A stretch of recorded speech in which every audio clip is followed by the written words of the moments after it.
Cuba is an island much the same size as Britain. The town of Trinidad on its southern coast is only 300 miles from Havana, but it's centuries apart in feeling.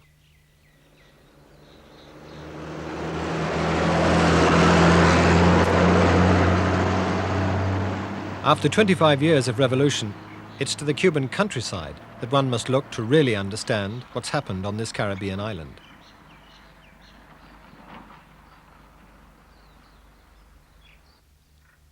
Trinidad was founded by the Spanish at the beginning of the 16th century, and it still retains a very Spanish appearance. It looks like a sleepy siesta town that seems to have changed little in 250 years, but appearances are deceptive. In the past 25 years, the revolution has achieved in Cuba's countryside radical changes in education and in healthcare. Today, this old man has a life expectancy of 70. Before the revolution, it would have been 55. Everyone has the benefit of an education and a job. Cuba publishes no unemployment figures. Much of the ill health associated with the poverty and neglect of the past has been wiped out. Hospitals and clinics serve even the remotest areas.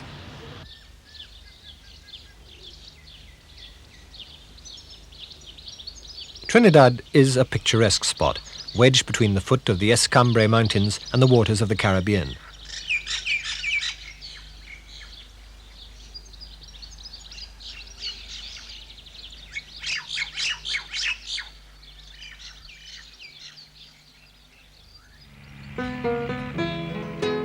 It was founded in 1514 by Diego Velázquez, and today old palaces, cobbled streets and churches have been preserved as a living national museum.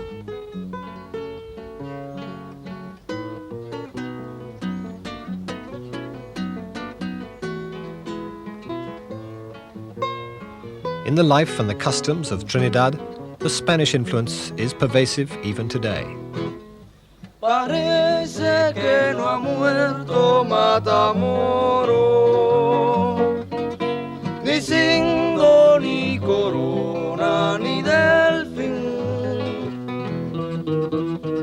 pues en cada nota ay, sí, señor, de mi joven lira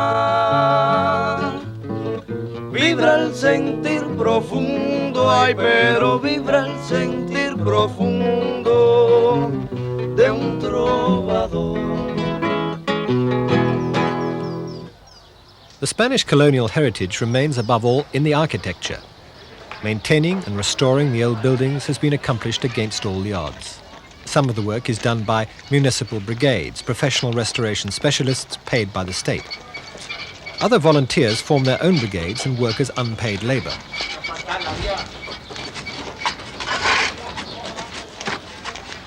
Between them, the renovation is carried out with care and enthusiasm.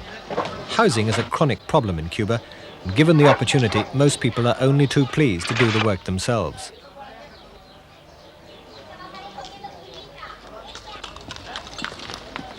Trinidad has always had a hand in building Cuba's wealth.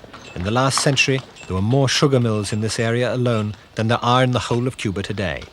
Hence, Trinidad had more than its share of wealthy sugar barons and poor cane cutters. Now the sugar barons have gone, and the sugar workers are no longer slaves.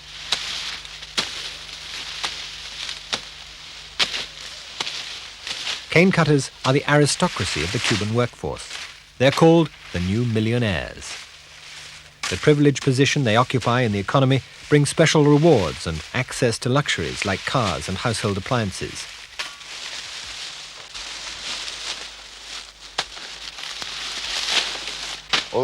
I work 11 hours a day, 11 hours more or less. From Monday to Saturday, Saturdays until midday. Y su trabajo es mejor cuando no es el sol. Well, yes, it's better when there's no sun. It's cooler in the morning, and after 4 or 5 o'clock in the evening, when the sun starts going down, the sun is very strong. Up to what age can you remain a cane cutter? Well, it all depends. After, you're put on to other jobs. then you retire. But a man of 40 or 50 is still strong. Look, my friend over there is 50-odd. He's still pulling his weight. It all depends. Without work, we'd just die. Attempts at mechanization have suffered a series of setbacks. Not all combines work as efficiently as this one. The first imported machines were unsuited to the uneven terrain and constantly broke down. So Cuba decided to build her own with Soviet help. But production is running behind schedule. This means that, so far, machines have provided no match for the machete.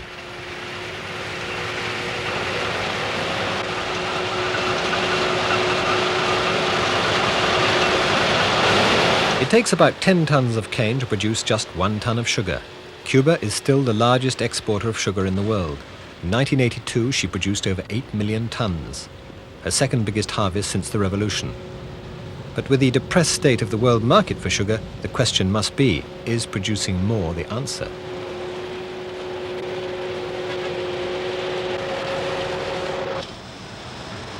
Cuba knows that to make real progress, sugar must be exported, not in its raw state, but transformed into something more saleable and attractive, like toffee.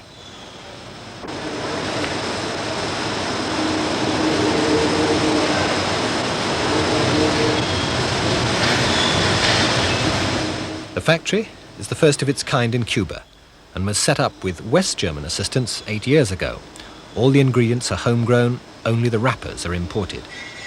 In addition to creating new exports, the factory has also created new jobs. The workforce numbers 300. They're all young and earn about £30 for a 44-hour week. Like all Cuban workers, they get 4 weeks holiday a year.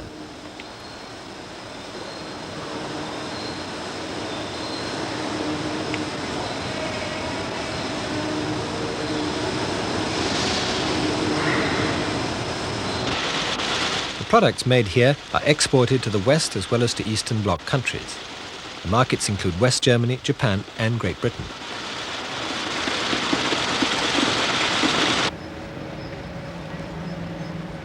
Sugar still dominates the Cuban economy.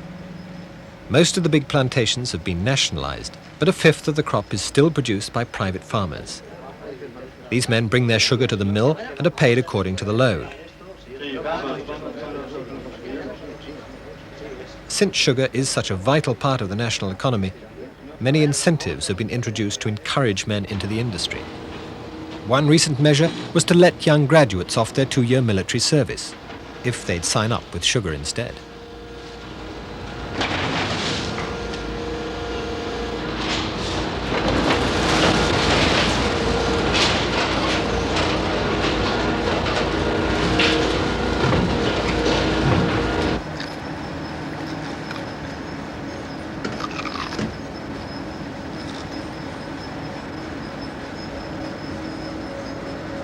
This sugar mill belongs to the Victorian era.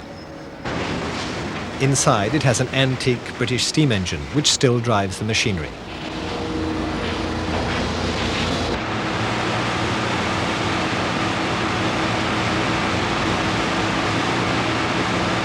Outside, it has a brand new extension built along Soviet lines.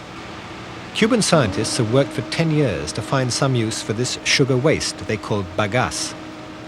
A recent breakthrough means it can now go to make high-quality newsprint paper.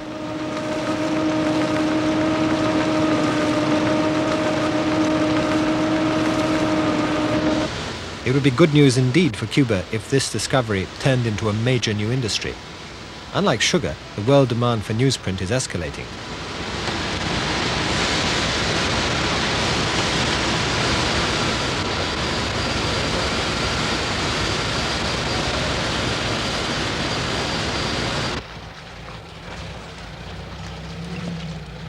One of the long-term aims of the revolution is to wholly eliminate private enterprise. The most popular alternative is the collective or co-op. This means that the state owns and runs the business, whether it be a firm or a farm, and pays the worker a basic wage plus a share of the profits.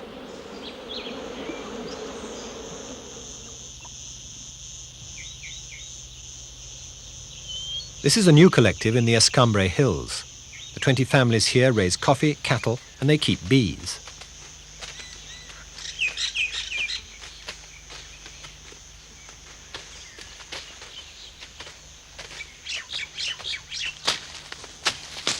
Coffee is one example of how Cuba is striving to diversify agricultural output away from sugar. Workers in the coffee plantation receive a basic wage of £20 a week.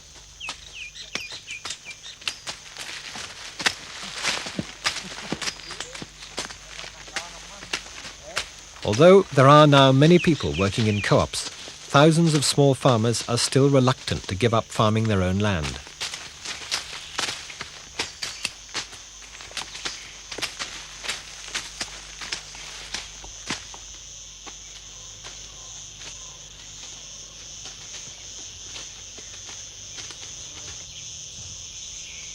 Castro has declared his desire to wipe out the last small farmers by 1990. He calls their individualism the capitalist cancer in socialism.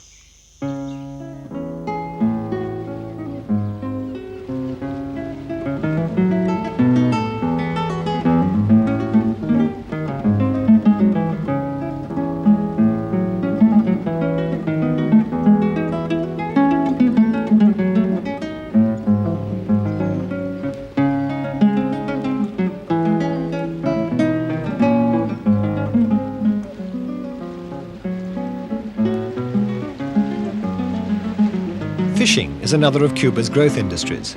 A fleet of 100 small boats operate from the old port of Trinidad.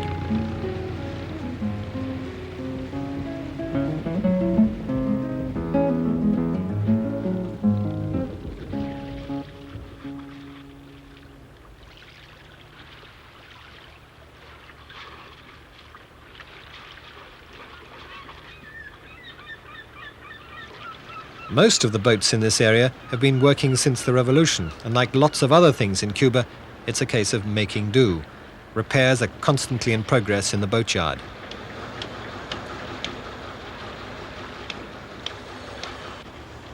Each boat works as a collective with 5 or 6 men to a crew. A good day's haul brings in 8 to 10 tons, and the average fisherman earns about £40 a week.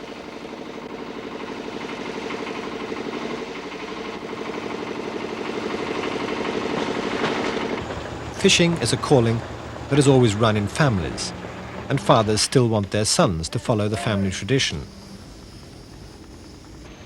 Today, some of the youngsters are lured away to other areas and to other professions. Education for all has given them new ideas and opened up new opportunities.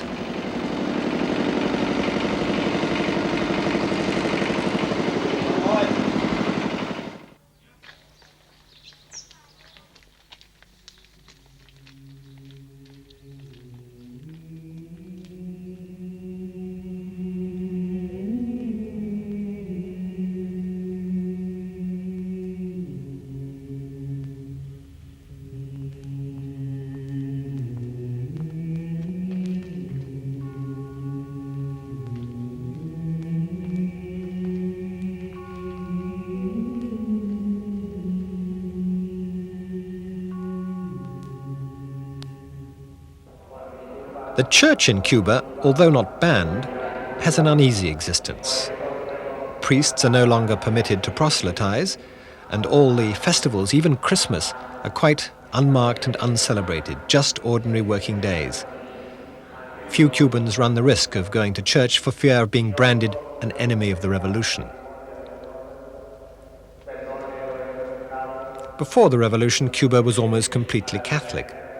Today, the churches are still open for worship, but the congregations are generally small and elderly.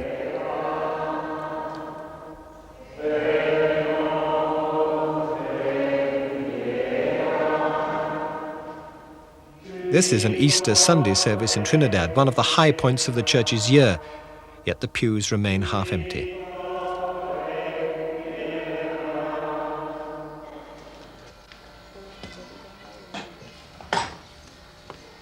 The corner shop in the old town.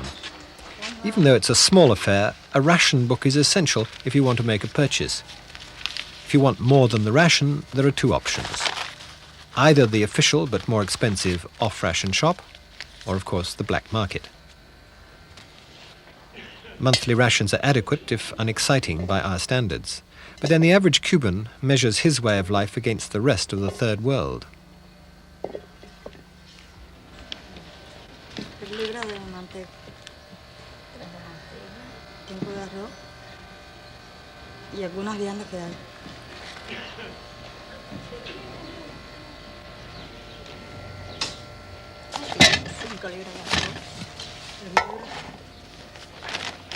Megali Aloma is doing the shopping for her family. They live in a tiny house in the old part of town.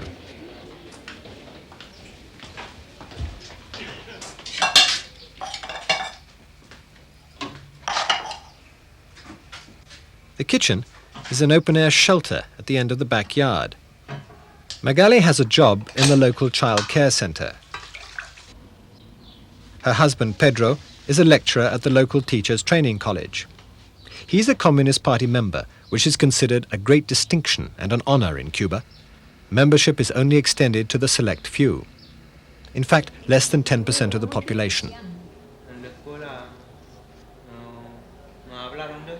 Pedro and Magali have two sons. Alberto, who's 20, lives at home and is studying to work in the building industry. His older brother is away at university, studying medicine.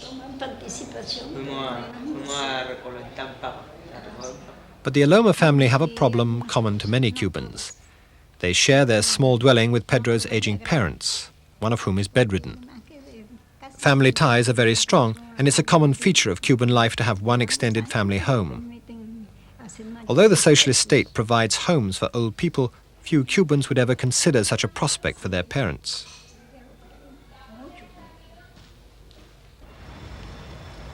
In the newer part of town, there are a number of recently built flats.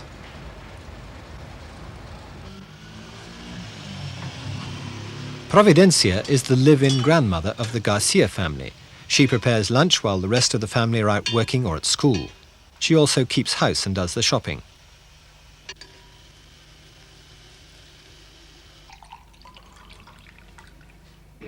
In addition to the kitchen and dining room, there are 3 bedrooms, a bathroom and a sitting room.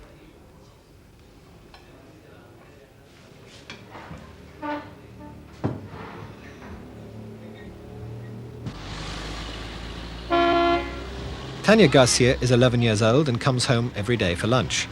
She's a typical child of the revolution. She was looked after in daycare centers from the age of 18 months.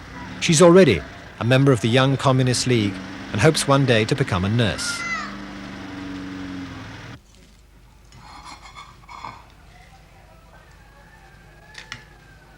Lunch today is traditional Cuban fare: black beans, white rice, and a selection of vegetables, onions, peppers, and tomatoes. The main dish is picadillo, the Cuban equivalent of shepherd's pie.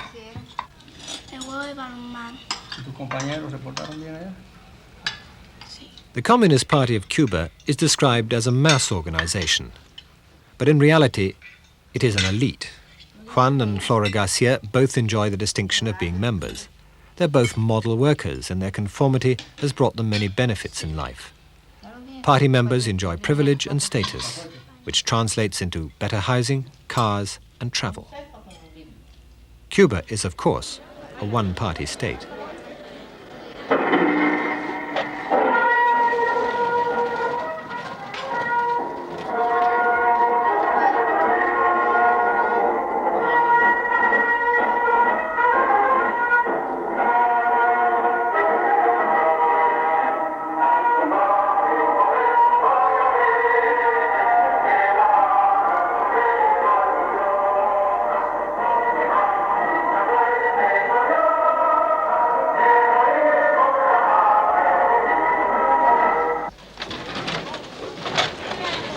Los coordinadores de zona para la asistencia, por favor. There are elections at the local level for representatives of People's Power, Cuba's political system. This man is one of the delegates for Trinidad. There are 83 others like him in the town, each representing about 500 people. People's Power has a pyramid structure, with Fidel Castro at the top, supported by the party structure, and local delegates forming the base. This meeting is for the delegate to report back to the people on the problems he's dealt with and to take note of new ones. Mario Cruz planteó. Mario Cruz complained that on the 22nd of November, when he was in hospital, the lights failed and the floor was damaged. Revisamos este problema con el compañero José Alejandro Sayas Borrell. We took up this problem with Comrade José Alejandro Saiz Borrell, the district health officer, asking for the floor to be repaired urgently. Para resolver una de más capacidad. He informs us that plans are underway to build a stronger one. Sandalio Ruiz complained that there are problems with refuse collection, since at times it was not collected and spilled all over the street. This was discussed with Comrade Juan Antonio Saiz, the public services officer, and steps have been taken with the employers responsible for this job. Work is in progress on extending the entrance and interior of the bakery which serves our district and which was brought up at the July 82 meeting by Jorge Ramirez. He said it was creating problems for those buying bread. Opposite the pub, the street lighting has been improved by putting in mercury lights and new lampposts. This is a complaint made by various electors at different meetings.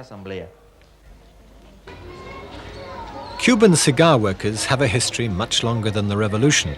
It's always been the practice for one worker to act as reader, a tradition that made cigar workers some of the most literate in the land.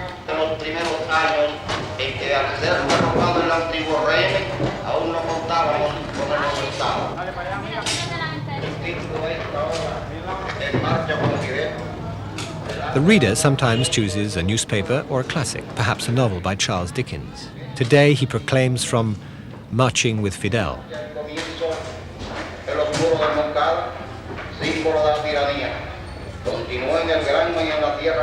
Cigars are a crucial Cuban export.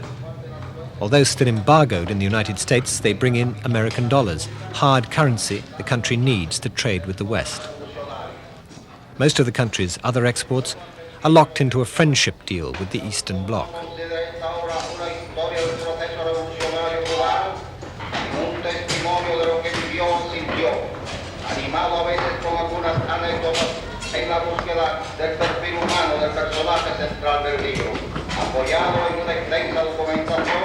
Cigars, Castro, and communism have put Cuba on the map.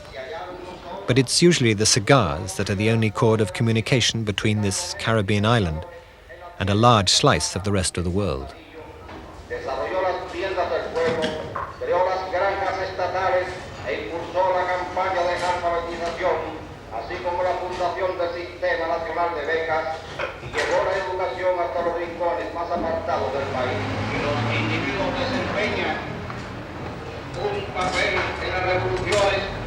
Un papel importante, pero los individuos son al fin y al cabo esos individuos, y no hay nada más frágil que la vida de un individuo. Es frágil incluso la conciencia de los individuos, pero nosotros que tenemos fe absoluta en la firmeza de nuestras conciencias, sin embargo sabemos que los individuos, un individuo es lo más frágil que hay, muere de una bala, de un accidente, de un choque, de un colapso, de cualquier cosa.